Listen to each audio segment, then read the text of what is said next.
Hello, I'm Robert T. Smith, host of Support Your Local Podcast. I want to take a moment to remind you to hit that fast forward button. That is, unless you want to hear about something good being done. Anyone who knows me knows that I love bowling. In 2016, I founded the Smith Family Bowling Scholarship Foundation, intended to honor my father's hard work and dedication to community service and award scholarships to youth bowlers throughout the nation. To date, we've awarded well over $15,000 in scholarships. If you are a bowler, know a bowler, have ever seen a bowler, or heard about anyone who has ever seen a video of a bowler, I'd love for you to help promote the SFBSF and its mission. Please go to sfbsf.com and see what we're all about. While you're there, please consider hitting that donate button and helping us make a brighter future for our youth. Again, that's sfbsf.com. Thank you for your time. And this episode is brought to you by Dye Real Estate and Land Company. They are the real estate agents based in Northwest Ohio that are the go-to company for people who enjoy the rural lifestyle and are looking to buy and sell some property. The whole team is amazing. I've used them in the past. I'm partial to Jaylene myself for obvious reasons, but they're all there for you whenever you need them. If you're in the market, just drop them a line at info@dyerealestate.com. That's info@dyerealestate.com. And don't forget to tell them Support Your Local Podcast sent you. I now declare the quick draw competition open.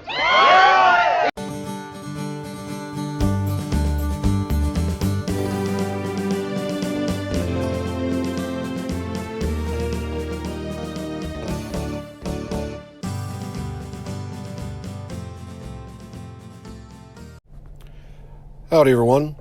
Pull up a chair, kick up your boots, and take a sip on a nice cold whiskey. It's the Quick in the Pod, the Season 2 episodes of the Support Your Local Podcast show.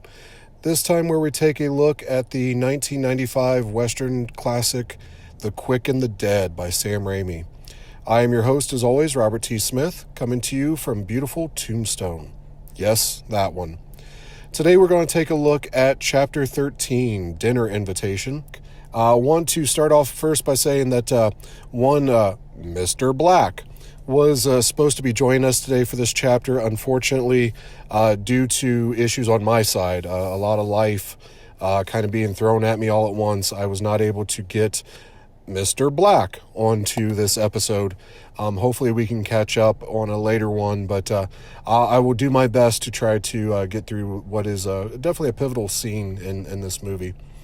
We start our chapter with Sharon Stone walking through the door into her room, and with just a quick little peek behind the curtain, I'm starting to notice a pattern. So I'm writing my notes for several of these chapters at a time, and I've noticed that I didn't have to delete that first line saying, "We start our chapter with Stone walking through the door," on about 5 or 6 of them so far. So apparently that is kind of the cue that Sam Raimi has for the start of each of our chapters is, okay, let's start this chapter with Sharon going through a door.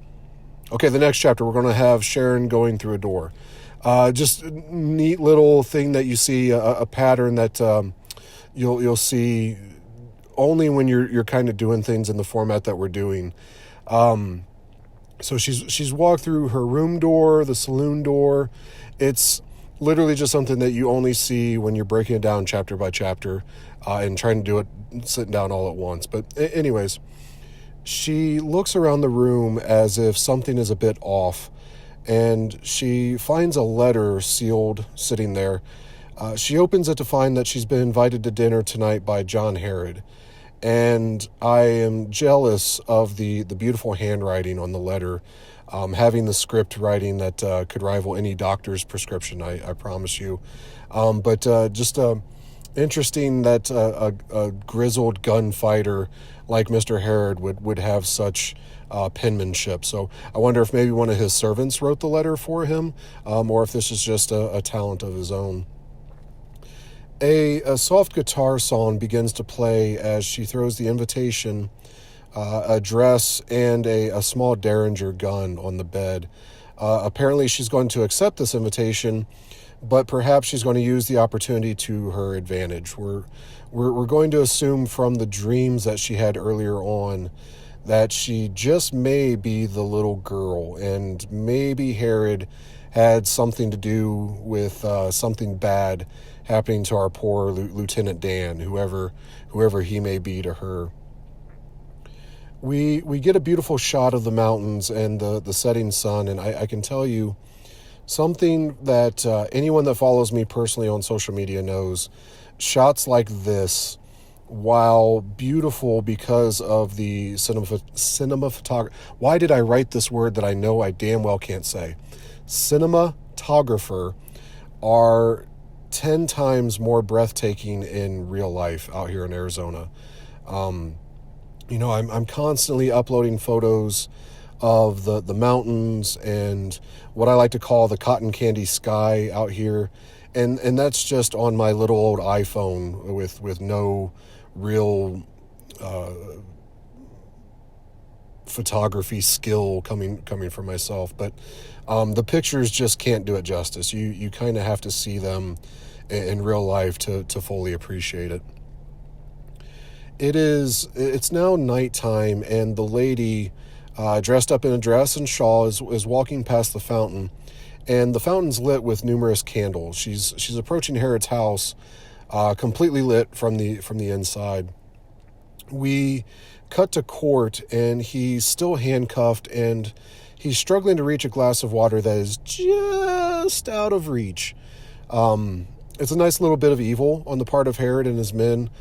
You can picture Ratsy out there with a yardstick trying to figure out just how far the chains will allow the preacher to reach, and then setting the glass just a little bit farther. You wonder how many times it took him to get it right. So did Ratsy wake up every morning to find an empty glass and say, well, shit, and have to put it a little bit farther? I mean, I'm assuming Ratsy isn't a mathematical genius, ? But I as always, I could be wrong. Sharon Stone stops in front of the preacher and looking amazing, I must say. He asked if the preacher was thirsty. Looking at this shot in today's eyes, it's funny to think of how the term thirst trap has come to be. And here's someone looking like Sharon Stone, all prettied up, asking the preacher if he's thirsty. But hey, maybe that's just me being a dirty-minded man. We'll see.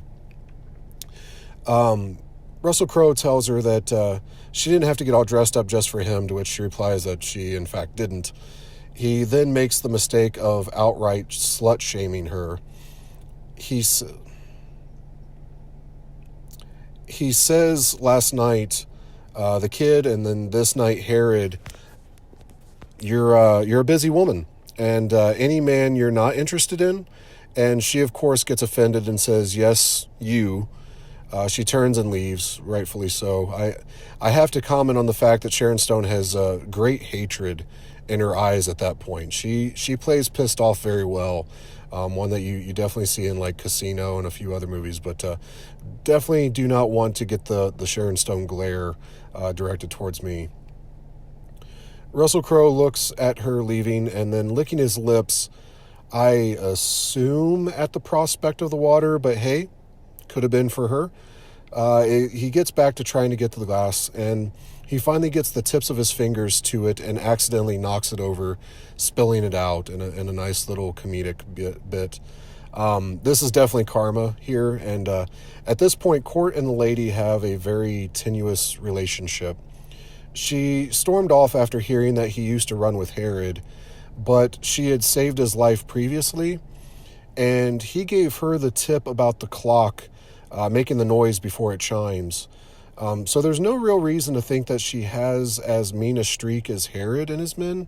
So had he just kept his mouth shut, he probably would have gotten her to give him the water. But alas, instead, he has to say what he says, and he is definitely not the brightest bulb for doing so. As Sharon Stone approaches the porch, 3 of his guards approach her, and they do a quick pat down, not finding anything. which the poofiness of the dress, I kind of wonder, what would they be able to feel in that case? Because spoiler, something does come of this. Herod is on the porch, and he's wearing what I assume is a shawl of his own, but it looks like he pulled the rug off the floor and threw it over his shoulders.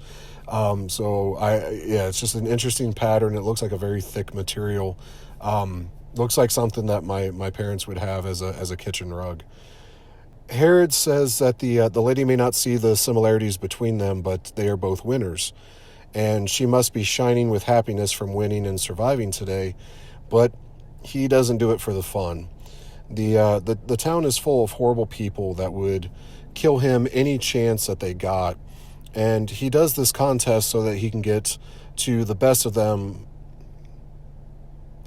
And he does the contest so he can get some of the best of them out of his way. The opportunity to face his attackers gives him a bit of ease from being worried about being shot in the back, which, hey, I mean, let's be honest, that's pretty smart. You're not guaranteed a one-on-one, face-to-face confrontation on your terms, so why not make it your terms? I dig that. It's an interesting dynamic between the two of them. She is a competitor in the tournament along with Herod, so there is conceivably a time where they would have to face each other, and potentially to one of their deaths. Herod just doesn't strike me as the type that would only wing somebody. So is he trying to get with her before it's too late and she's dead? Question mark. But alas, we end the chapter with Herod asking the lady to entrez-vous and walking towards the door, yet another door that we could potentially start our next chapter with. That's the through line of the movie, and I haven't seen it elsewhere on the internet describing it, so I am staking my claim right now. The quick and the dead, ... a series of doors. But until we meet again, folks, I appreciate your time. If you haven't already, please check us out on social media. We are Support Your Local Podcast on Facebook, Instagram, and YouTube. If you have any questions, comments, concerns, feedback, anything like that, you can always hit us up at SUPP, S-U-P-P, your local podcast, at gmail.com. Rate and review us on any of your podcatchers, wherever you're listening to us from. It does a great deal of help for us, and it's absolutely free. But until we meet again, folks, for Chapter 14, we are halfway through this movie. Take care. I love you. But as always, please, please, please support your local podcast.